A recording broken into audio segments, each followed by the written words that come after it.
Welcome traders, my name is Adam Harris.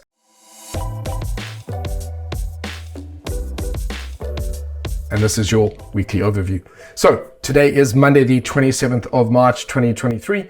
First thing I'm going to do, let's have a look at the economic calendar news that is generally scheduled for this week.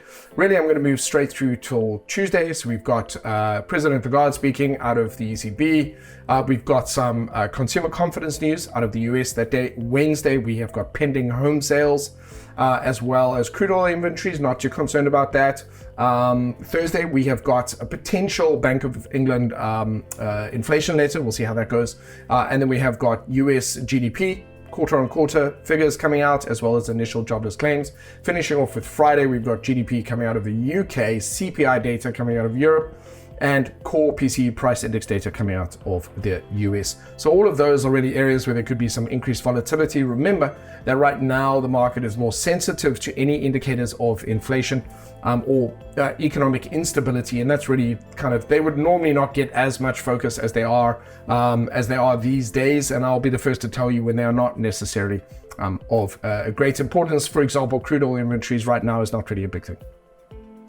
So then having a look at earnings coming out for today, we've got Noah, Opal Fuels, Burford, Sprott, Physical Gold, and again we've got Yamano Gold.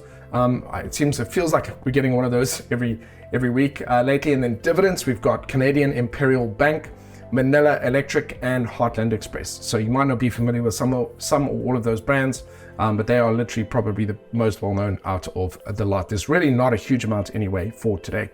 And then moving on to looking at the markets, which markets performed well last week and what's the implication carrying over into this week.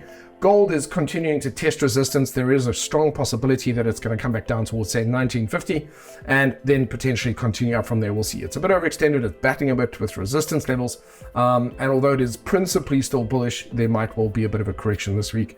Then having a look, for example, at some of the currency pairs, the Aussie dollar is particularly weak. So for me, as a day trader, I'm going to be looking at Aussie crosses, Euro Aussie, Pound Aussie, Aussie Yen. A lot of those pairs have the potential for some nice moves this week with trend, which is pretty good. The Yen itself is not really offering a huge amount of clarity. The Euro is offering very little clarity. The Pound as well. So the Yen is possibly weakening a bit, as is the dollar, but just a slight weakening, not so much as that Australian dollar is potentially. So what else is it going to talk about? Gold itself being a bit overextended. Crude oil still within both Brent and US crude oil still within a downtrend.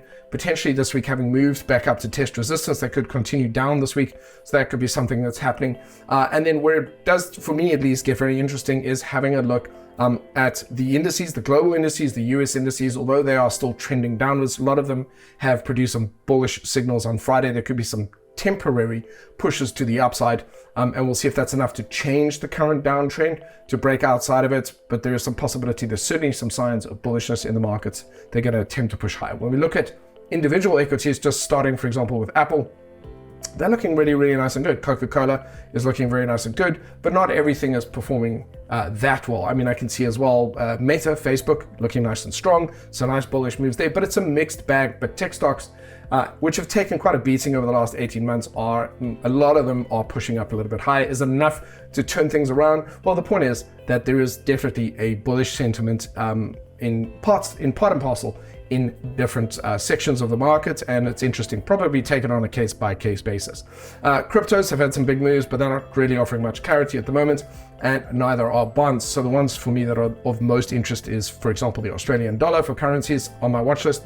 Gold, of course, just to see what's going to be happening there. And then some of those individual indices, the US indices, as I said, and even in individual equities, going to be offering some signs of bullishness there. But it is a bit of a mixed bag. It's not just you. If you are finding the markets very choppy lately, they are choppy. So that's just what it is. There's a bit of uncertainty out there. And let's just see if this week brings some of that, gets rid of that uncertainty, brings some certainty back.